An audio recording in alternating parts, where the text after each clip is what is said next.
اہل سنت کے ہاں ڈبل سٹینڈرڈ بہت ہیں اویس بھائی. اہل سنت ہر جگہ پھنستے ہیں. آپ ان سے پوچھیں نا کہ افضل کون ہے تو یہ آپ سے کہیں گے کہ حضرت ابوبکر افضل ہیں سب سے, پھر حضرت عمر, پھر حضرت عثمان, پھر حضرت علی. میں کائنات کا بدبخت انسان ہوں گا اگر میں کہوں گا کہ فاطمہ کے برابر کوئی شخص ہے, کیونکہ وہ نبی صلی اللہ علیہ وآلہ وسلم کے جسم کا بضعہ ہے, ٹکڑا ہے, حصہ ہے.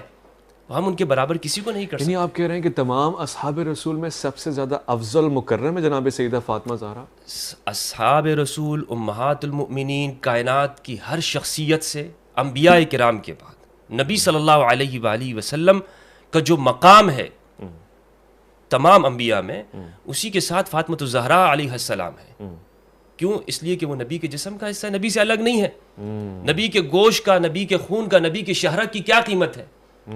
کیا قیمت ہے؟ پوری کائنات ایک طرف رکھ دی جائے اور نبی صلی اللہ علیہ وسلم نالین کے غلام ہیں, سروں کا تاج بنا لیتے ہیں, تو پھر یہ تو جسم کا ٹکڑا. جب نبی نے فرما دیا میرے جسم کا ٹکڑا ہے تو میں پھر کیا بتا سکتا ہوں کہ کون ان کے برابر ہے کون نہیں ہے؟ اللہ اکبر. کیا آپ یہ سمجھ سکتے ہیں کہ میں اس دنیا کے اندر کسی مقام اور مرتبے کو یا کسی صحابی کو میں یہ کہوں کہ وہ سیدہ کے برابر ہیں یا ان کے سامنے کھڑا بھی کر سکتا ہوں؟ یہ تصور میں بھی اگر کوئی مومن ہے تو نہیں کر سکتا. مصعب, یہ ایک بڑا مسئلہ درپیش رہا, ابھی سوشل میڈیا پہ بڑی بحث رہی اس پہ اور بڑا شگاف بھی ڈالا اس مسئلے نے.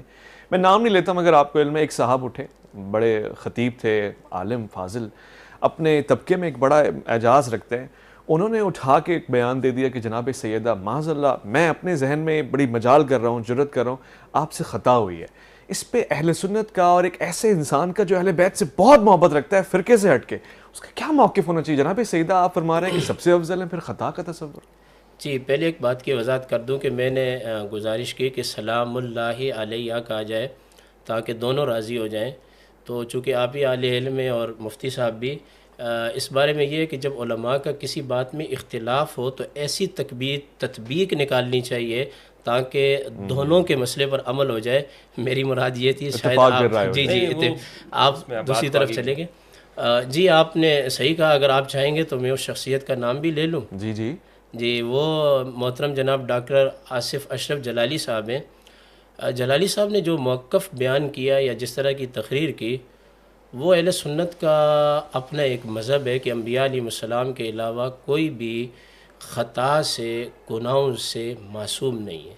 مگر اہل سنت کا عقیدہ یہ ہے کہ اصحاب رسول اور ازواج مطہرات اور اہل بیت کرام اللہ کے فضل سے, اللہ کے کرم سے یہ گناہوں سے محفوظ ضرور ہیں.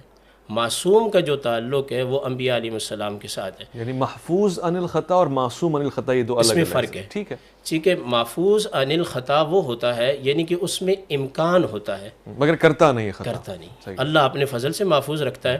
اور معصوم عن الخطا کا مطلب یہ ہوتا ہے کہ اس کے اندر وہ چیز ہی نہیں ہے جو اسے خطا کرنے پر جو ہے وہ برانگیختہ کرے.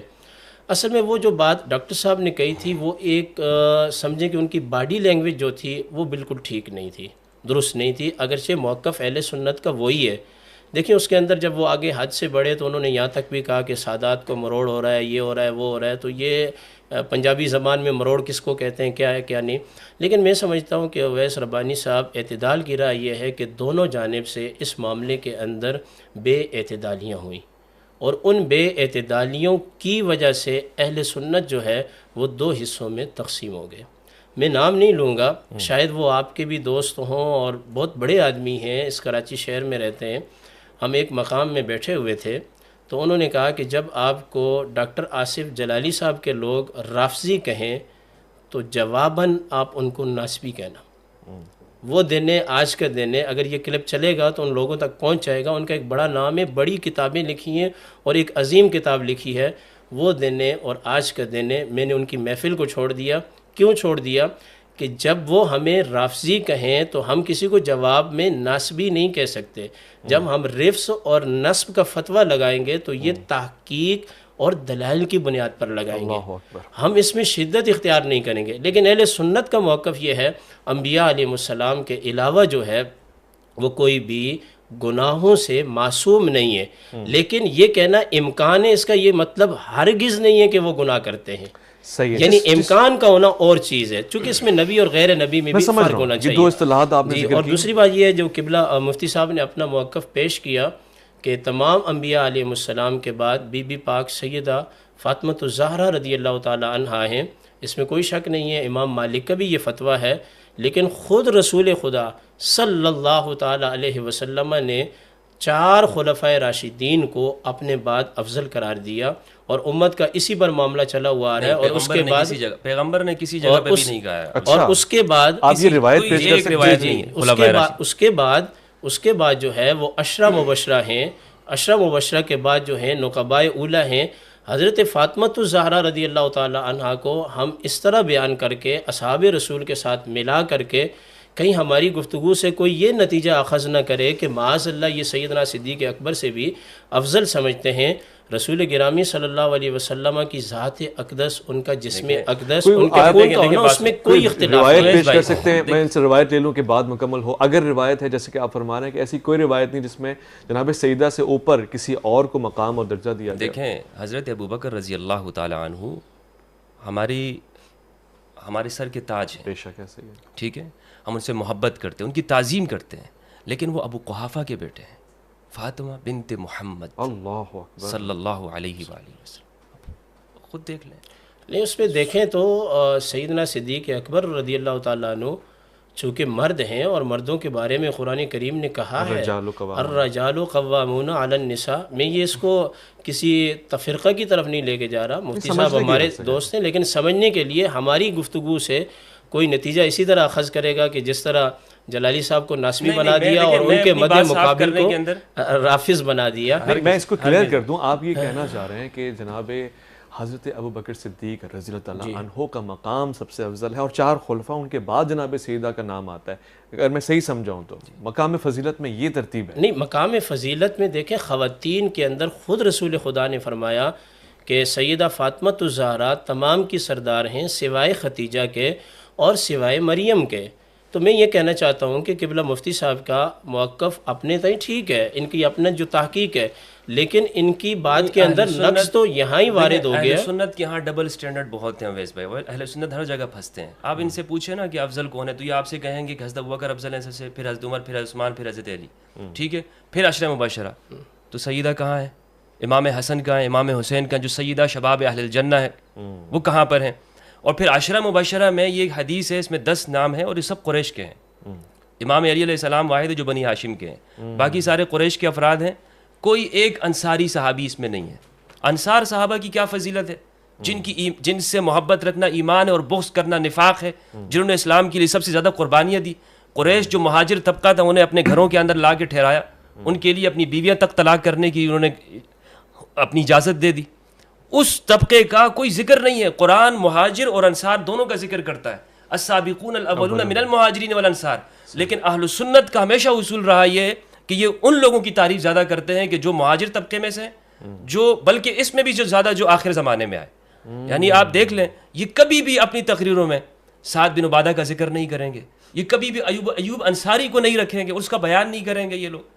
یہ انصار صحابہ ہیں کہنا تو ناانصافی ہوگی جناب۔ نہیں، صاحب اگر قبلہ مفتی صاحب میری بات کو سمجھے ہوں، یہ جو بات ہے نا تو کہ میں نے حضور یہ کہا ہے کہ خلفائے راشدین، سنیں ایک منٹ یہ میرا نقطہ ترتیب ذرا بیان فرما دیں۔ خلفائے راشدین کے بعد عشرہ مبشرہ، اور عشرہ مبشرہ کے بعد میں نے نقبائے اولیٰ اور نقبائے ثانیہ کا ذکر کیا ہے، اور مفتی صاحب بخوبی جانتے ہیں کہ نقبائے اولیٰ جو ہیں یہ 7 یا 10 افراد وہ ہیں جو مدینہ کے تھے، اور انہوں نے آ کے حج کے ایام میں سرکار کی مکی زندگی میں اسلام قبول کیا، اور 70 افراد وہ تھے جو دوسرے سال آئے۔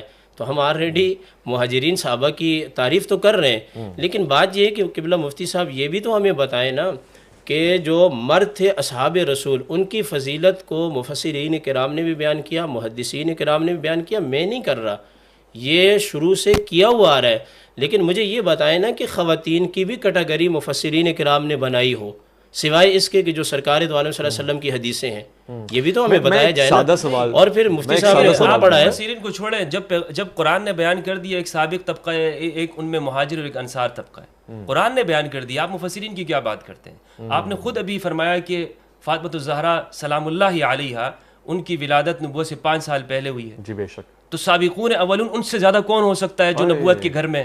نہیں، سابقون الاولون کو ہم 40 سال کے بعد لیں گے، اعلان نبوت کے بعد، پہلے ہم ذکر نہیں کریں گے۔ چلیں تو یہ پھر اصول ہے. یعنی کہ جب قرآن میں یہ ہے وَالسَّابِقُونَ الْأَوَّلُونَ، تو سرکار دو عالم صلی اللہ علیہ وسلم کی اعلان نبوت کے بعد جو لوگ آپ سے جڑ گئے اسلام کے معاملے سیدہ میں. آپ کے ساتھ جڑی ہیں کہ نہیں جڑی ہیں؟ ہاں وہ تو شروع سے جڑی ہوئی ہیں، اس میں تو کوئی وہ تو انکار ہی نہیں. 40 سے پہلے جڑی ہوئی ہیں. اگر اظہار حضور نے والا نے میں 40 صرف یہ میں بات کر رہا ہوں اویس ربانی صاحب، میرا جو نقطہ ہے وہ یہ ہے کہ مطلقاً بغیر کسی قید کے یہ کہنا کہ انبیاء علیہ السلام کے بعد سیدہ فاطمۃ الزہرا سلام اللہ علیہا افضل ہیں، تو اس میں سرکار دو علیہ وسلم کی جو حدیث پاک ہے وہ بھی نقص وارد ہوتا ہے. معاملہ ہوتا ہے حضرت مریم کو اور حضرت خدیجہ کو سرکار دو علیہ وسلم نے مستثنیٰ فرمایا ہے.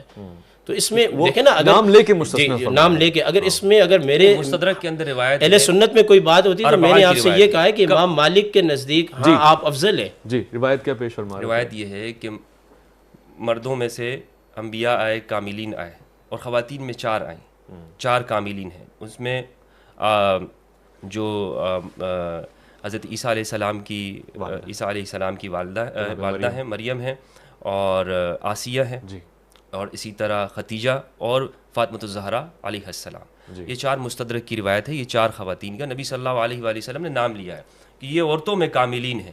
باقی جو مولانا صاحب عرض کر رہے ہیں نا، انہوں نے ایک بات یہ فرمائی کہ محفوظ ہیں. محفوظ اور معصوم میں کیا فرق ہے؟ یعنی ایک بندہ یہ کہ وہ اس میں گناہ کی طاقت ہے، اللہ نے اس کو محفوظ رکھا ہے، اس کا مطلب یہی ہوگا نا وہ زندگی میں گناہ کرتا نہیں ہے. تو صاف صاف آپ کہیں کہ صحابہ کو آپ معصوم مانتے ہیں، ورنہ تو پھر آپ مجھے غلطیاں بتائیں ان کی، اور اگر نہیں تو پھر میں آپ کو بتاتا ہوں. معصوم تو صرف انبیاء کی ذات ہے. نہیں معصوم دیکھیں قبلہ مفتی صاحب، آپ سے گزارش یہ ہے کہ لفظ معصوم اور محفوظ جو ہے یہ صرف ہماری اردو زبان کا ہیر پھیر نہیں ہے، یہ انبیاء علیہ السلام کا خاصہ ہے.